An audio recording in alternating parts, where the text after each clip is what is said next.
49ers are coming off a dominant victory over Ryan's New England Patriots here, and they get to host the Arizona Cardinals, who are coming off a very tough loss against the Washington Commanders, where they just got absolutely stomped against Jaden Daniels and company. So we're going to break down this Cardinals 49ers Week 5 matchup here, talk about the matchups within the game that you need to look out for, and at the very end of the video, provide our predictions on who we think is going to win and why. But before we get into that, we do have a goal of trying to get to 100 new subscribers during these Week 5 prediction video series. We've been able to hit that goal the past couple of weeks thanks to all of our new members. And so if this is your first time here, or if you have not already, go ahead and subscribe to the Tracy Take. Leave a like and a comment. Let us know who you think is going to win this game and why. So, Ryan, 49ers, they look really good against your New England Patriots, but I'll say this now. I feel like a lot of teams are going to look really good against your New England Patriots. To be fair, you guys actually, I think, have a average to above average defense, especially too with some of the injuries that you guys are dealing with. Offensively, though, you guys, I'll pull up some of the stats here. You guys suck. But Cardinals, on the flip side, though, I think they're just not enough still yet. We want to have that optimism for them. And so they still put up 180 rushing yards, but defensively, though, had a lot of gaps against this Washington Commanders team. But to be fair, though, this Washington Commanders offense, I think, is significantly better than I think a lot of people initially expected. And Jaden Daniels is having a C.J. Stroud-esque Rookie of the Year type start to the season. And so far, absolutely lighting everything up here. So I think it's going to be an interesting matchup between the Cardinals, who are still, I think, trying to figure things out overall, very early part of the season, versus this Niners team, who did go through a little bit of a rough stretch, maybe still are dealing with some injuries. Some guys are still trying to get healthy.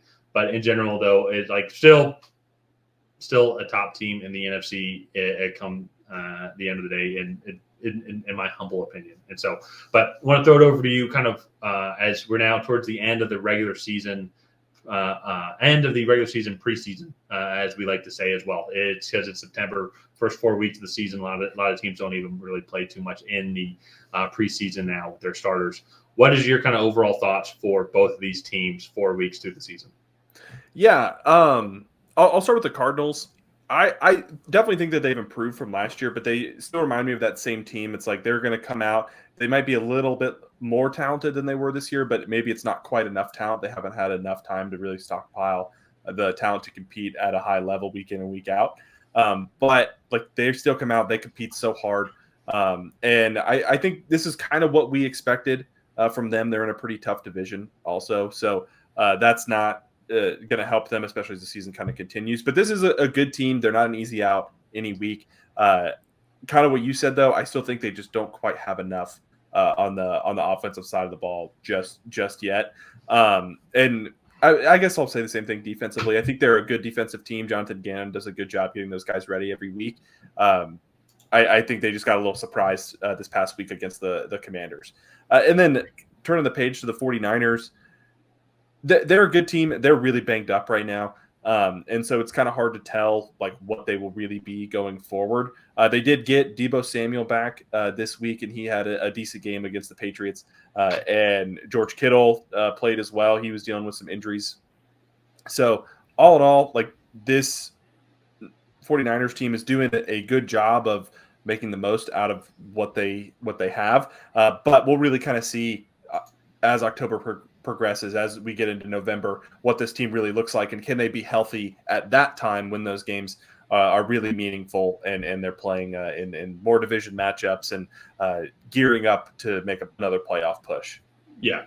No, it's I think kind of coming into this game here as well. It's as you said, like they're banged up now, but still, I think it's going to be more than enough to probably take care of the Cardinals, especially then too. I'm curious to see what the betting odds say kind of come kickoff time, but. With that being said, if you do want to put a couple bucks down on the game, check the link down below in the description box. BetUS has a bunch of great promotions going on right now for first-time players.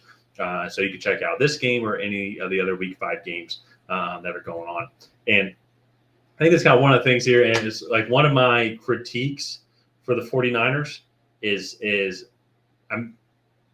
how they lack depth. And it's very nitpicky because I know they were one of the best teams in the league. And because when you have probably the best running back in the league, you have probably one of the best left tackles in the league. You have one of the best defenses in the league.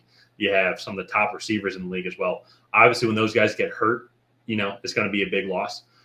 But even whoever the second piece is whoever the second piece guys were, it just wasn't enough really to kind of even help carry Brock Purdy like how the other guys have, in my opinion. Yeah. So I say that with the rise of Jordan Mason, who's having a great season so far, 123 rushing yards today. John Jennings has had a couple good weeks in a row now. Brandon Ayuk is obviously still one of the top guys in the league as well. It's just seeing some other names come up. So then if Deebo Samuel goes down, a guy like Juwan Jennings can come in and kind of replace his numbers. Christian McCaffrey's been down. And Jordan Mason has been able to come in and replace his numbers. And so you can still have that same type of production overall. And then to be completely honest, so they don't have to fully lean on Brock Purdy to try and be the guy, because I think he's a great point guard. I think he's a really good quarterback, someone that the 49ers are going to have for the long foreseeable future. But he's not one of the top premier quarterbacks in the league that can kind of take over a game at times. And so that's why I think for them being healthy and having a lot of good rotational pieces around him is going to be huge for this offense to be successful, especially as they're going through this tough period with injuries. And I will push back on that maybe a little bit, where I think he can elevate this offense in spurts. They talked about today, him and Josh Allen in the last, I think it was like 20 weeks or 24 weeks of football, lead the league in passes made outside the pocket. And so he does a good job of extending the play and scrambling. However, it doesn't hurt that you're throwing to 2 Pro Bowl receivers, a Pro Bowl tight end, you have an all-pro running back, like all of those pieces are there. And then to couple all of those pieces together, you have one of, if not the most innovative offensive mind calling the shots for you. Like that all really helps. So I don't want to, I am on the Brock Purdy could be the net neutral quarterback, but we have seen growth from him over the last few weeks where he is starting to be a plus quarterback.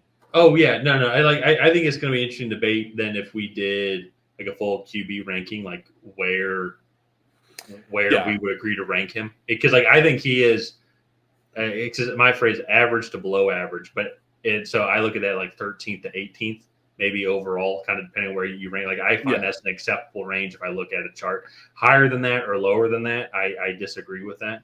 And I think that's a fair range for him. And honestly, that's not really fair to him on that grading. But I think it goes to show how many really good quarterbacks there are already in the league. Like there's 8 or 9 quarterbacks already above that. Like those guys are just on a different level. You know what I mean? Yeah. So then we really started then get super nitpicky at that like 10, 11, 12 range as well. Yeah. So I think he's a solid guy, especially he clearly works within this Kyle Shanahan system. And so he led him to an NFC Championship game. And if he didn't blow out his UCL, who knows what happens in that game. And then he led them to the Super Bowl. And frankly, honestly, they should have won that game. I think the 49ers team as a whole just didn't have a great game. Nothing really, I think, that he played that poorly in. So but to counter that, though, is I think, like, to the point that you bring up, though, is like the past 20 weeks. Let's go look at his weapons that he's been throwing to versus Josh Allen's weapons as well. Like that's where I think that there's a difference. Nothing against him as well. And what's interesting then too about that, then you kind of go look at this Cardinals offense as well, and that's kind of their whole like Kyler Murray rolling out of the pocket, because Murray hasn't had the best start to the season. Today he had 16 for 22, only 142 passing yards. As a dynasty fantasy owner of Marvin Harrison Jr., I love that he keeps throwing the ball to Marvin Harrison Jr. and he's the number 1 target. But there is a drop off though in the receiving room from there. Like I know Cardinals fans want to talk about Michael Wilson and Greg Dortch. I think they're solid guys, but then there's going to be a difference. If this Cardinals team wants to move forward, they're going to have to get a more bona fide number 2, complement Marvin Harrison Jr. A little bit more. I know they do have Trey McBride also as well, who's a solid tight end in the league, and so still a rising star as well. But this Cardinals offense, though, they're going to need some more overall pieces as well, especially too with how well they can run the ball. And so James Conner had 104 rushing yards today, and he's one of the better running backs in the league. They just don't have that when you kind of put these two teams together. They don't have just that elite level skill position player talent yet. It seems like offensively. Mm-hmm. So that's where, to me, kind of getting into predictions, I think the Niners are going to win this game. I think they, even too with some of the banged upness that they have, them being at home, I think there's going to be too much star power for this Cardinals team to stop, both offensively and defensively. So it is. I think the Cardinals are going to get their licks in. I think Marvin Harrison Jr. is going to get another touchdown. I think it's going to be fun to see him go up against this Niners defense. But in general, though, I think the Niners still, unless they blow it kind of like how they did against the Rams, should just be able to methodically kind of work their way down the field, have explosive plays, be able to put 15-play drives together if they want. Yeah, I just think there's going to be too much for this Cardinals team. Yeah, I'm going with the 49ers also. I kind of exactly what you said. I think this 49ers team, if they come out and take this seriously and don't and play a full 60 minutes, I don't see a lot of ways that the Cardinals can win. I think it'll be competitive, but I just think 9 times out of 10, the 49ers are going to come out ahead in this matchup. So let's go ahead. We'll wrap it up here. If you guys have not already, please go ahead and like and subscribe. It is the best way to help out the channel. While you're down there, go ahead and leave a comment on who you think is going to come out. Go ahead and leave a comment on who you think is going to come out ahead. Will it be the 49ers? Will it be the Cardinals? And on that, we'll see you guys next time.